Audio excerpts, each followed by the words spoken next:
Bismillahirrahmanirrahim. Assalamualaikum warahmatullahi wabarakatuh. Saya mau tausiah untuk kandidat pilkada. Apakah seBanten, apakah Tangerang Raya? Oke, seBanten deh. Dan nanti utamanya adalah ngambil contoh di Kota Tangerang.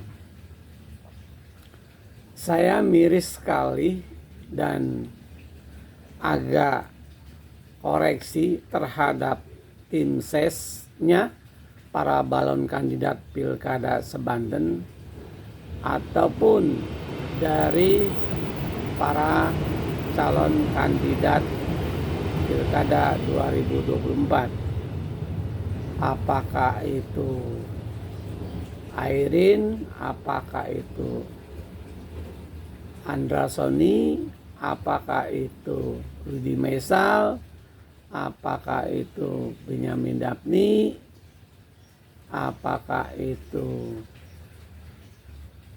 Sahrudin di Kota Tangerang, Paldo di Kota Tangerang, dan Amarullah di Kota Tangerang. Nyaris semua membius programnya, ingin membius rakyat Kabupaten Kota seBanten tentang pendidikan gratis dan kesehatan gratis. Pendidikan gratis dan kesehatan gratis itu sudah ada undang-undangnya. Mau ada kepala daerahnya kek, tidak mau ada kepala daerahnya kek, itu sudah perintah undang-undang dasar.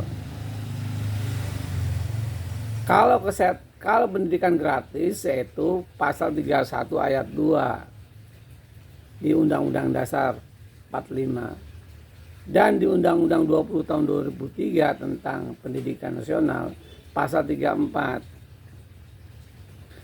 Kesehatan gratis yaitu di Undang-Undang Dasar 45 pasal 28H ayat 1 dan Undang-Undang 36 tahun 2009 tentang kesehatan itu pasal 2. Contoh kenapa saya katakan adalah nggak ada kepala daerahnya juga ini memang harus dilakukan.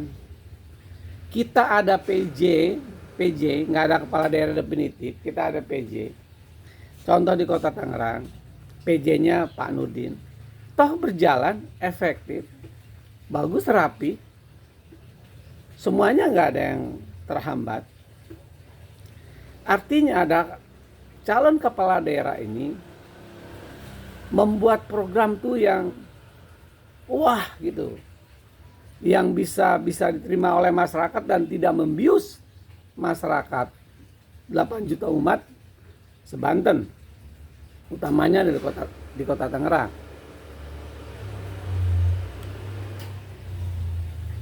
Jadi kalau mau bikin program yang benar-benar nanti ada dan diterima oleh masyarakat banyak, pendidikan gratis dan kesehatan gratis, tetap kan biayanya harus dibayar oleh APBD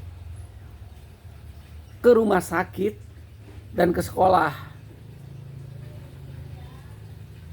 Gratis adalah untuk masyarakatnya barangkali, tapi kan biayanya tetap dibayar oleh APBD. Pertanyaannya, dari mana Anda membiayai kesehatan gratis dan pendidikan gratis? APBD-nya sudah ada kok. Saya katakan tadi, PJ Wali Kota Tangerang Bapak Nurdin mampu menjalankannya, nggak ada kepala daerah definitif. Jadi kepala daerah itu harus pintar cari duit untuk membiayai program yang dicita-citakan olehnya dijadikan alat kampanye. Contoh untuk membuat program yang bisa diterima oleh masyarakat, misalkan bagaimana menerapkan intensifikasi PAD, yaitu data potensi yang sudah ada diintensifkan, dan ekstensifikasi PAD yang menumbuhkan wajib pajak baru dengan cara menjual potensi daerah kepada pemodal, kepada investor. Kepala daerah harus bikin proposal mendagangkan potensi daerahnya. Kedua, bagaimana menata Kali Cisadane biar menjadi potensi wisata di Kota Tangerang. Yang ada kan baru taman kota yang banyak tidak sesuai dengan fungsinya. Itu zamannya Pak Arif Irfansyah yang gagal, wali kota gagal. Jangan begitu dong. Ketiga, bagaimana mengatasi banjir di Ciledug dengan cara membuat tanggul raksasa. Dulu kita program aja ada many function, terus value for money. Sekarang harus many program, artinya berapapun program yang membutuhkan biaya harus dibiayai. Bikin tanggul raksasa. Karena di jalan itu 1 juta umat lewat situ. Di satu titik memang persoalannya. Tapi manfaat untuk 1 juta umat yang melalui lewat jalan situ. Ciledug umpama. 4. Bagaimana mengundang investor untuk industri membuka lapangan kerja. Saya katakan tadi, kepala daerah harus mampu membuat proposal potensi daerahnya untuk didagangkan, untuk bisa menarik investor. 5. Bagaimana Bandara Soekarno-Hatta keberadaannya benar-benar bisa menjadi kebanggaan masyarakat dan kebermanfaatannya. Otoritas bandara jangan menjadi otonomi. Kepala daerah harus bisa mampu melakukan koordinasi, komunikasi, kolaborasi, apa itu tetek bengek. Agar Bandara Soekarno ini benar-benar menjadi kebanggaan, bukan katanya, tapi manfaatnya bisa dirasakan oleh rakyat Kota Tangerang, khususnya rakyat Kota Tangerang umumnya sebanten. 6. Bagaimana ASN atau PNS kinerjanya benar-benar aman, nyaman, dan tidak takut dengan tekanan jabatan dan kekuasaan. Termasuk nyaman ketika ASN atau PNS kena masalah APH. Dan kepala daerah mampu membackup secara moral dan material. Nggak ada program untuk kepentingan PNS dari seluruh kandidat sebanten, khususnya di Kota Tangerang untuk Pilkada 2004, nggak ada. Anda akan kerja besok adalah dengan PNS. RPJMN itu dilaksanakan oleh PNS. Program politik Anda dikerjakan oleh PNS. Mitra kerja Anda secara praktisi teknisnya yaitu PNS. Bagaimana harus nyaman dan aman itu orang bekerja. Karena dia mengerjakan program politik janji-janji Anda. 7. Bagaimana membangun sinergis dengan jajaran Muspida atau Porkompinda. Tidak sekedar pendekatan jabatan dan kekuasaan, tapi diajak Muspida. Muspidanya diajak kerjasama dengan kepala daerah. Bagaimana stabilitas hukum dan stabilitas sosial itu mampu membumi di Kota Tangerang. Jadi bukan pertemuan Porkompinda itu bukan pertemuan seremonial saja. Mentereng-mentereng atau sok-sok para pemangku kebijakan. Jangan begitu.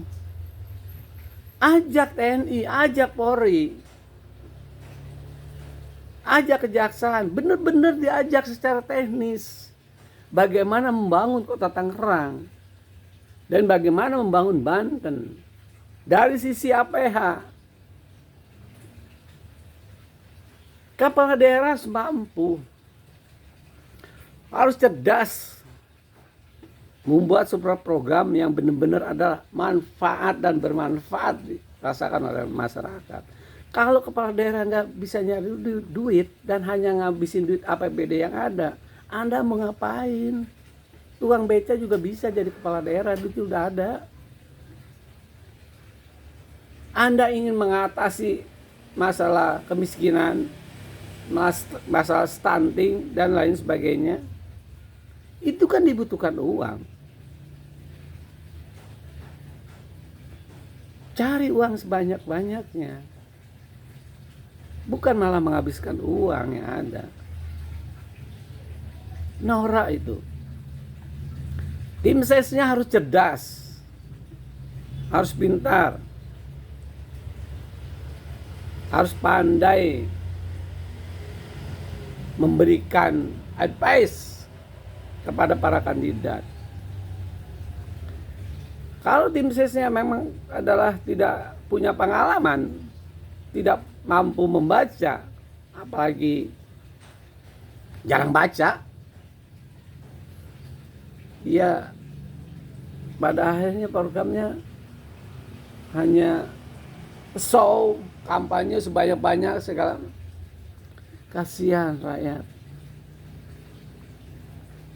Besok ketika dia jadi kepala daerah, mau apa? Pandai nyari duit ya para kepala daerah. Jangan membius program yang memang sudah menjadi kewajiban negara ini untuk melindungi rakyatnya dan mensejahterakan rakyat. Itu saja barangkali tausiah saya pada hari ini. Terima kasih. Assalamualaikum warahmatullahi wabarakatuh. Semoga bermanfaat. Amin.